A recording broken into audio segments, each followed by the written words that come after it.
In this video, I'm going to teach you how to easily create an on-screen keyboard shortcut here in your Windows 11 desktop. So without any further ado, let's begin. First things first, you need to make a right click here at the desktop, and all you need to do is you need to click on new and go with shortcut. And from here, you would be able to see a window like this. So it will ask you to what item would you like to create a shortcut for. Here under the type the location of the item, just type for OS key and click on next. And that way you would be able to type a name for the shortcut. Please name that into on screen space keyboard. Once you're done typing, all you need to do is you need to click on finished. And in that way you have just successfully create an on-screen keyboard shortcut here in your Windows 11 desktop. So just have to double tap to it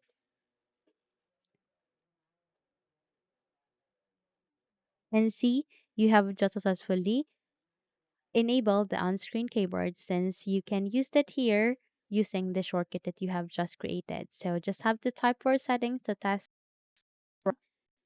as it's working. Okay, so that's it.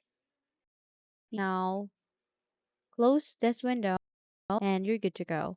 So if you think this video helped you a lot, then please don't forget to subscribe, hit the like button as well as the bell icon to be updated for more tutorials like this. Thank you for watching this video and have a good day.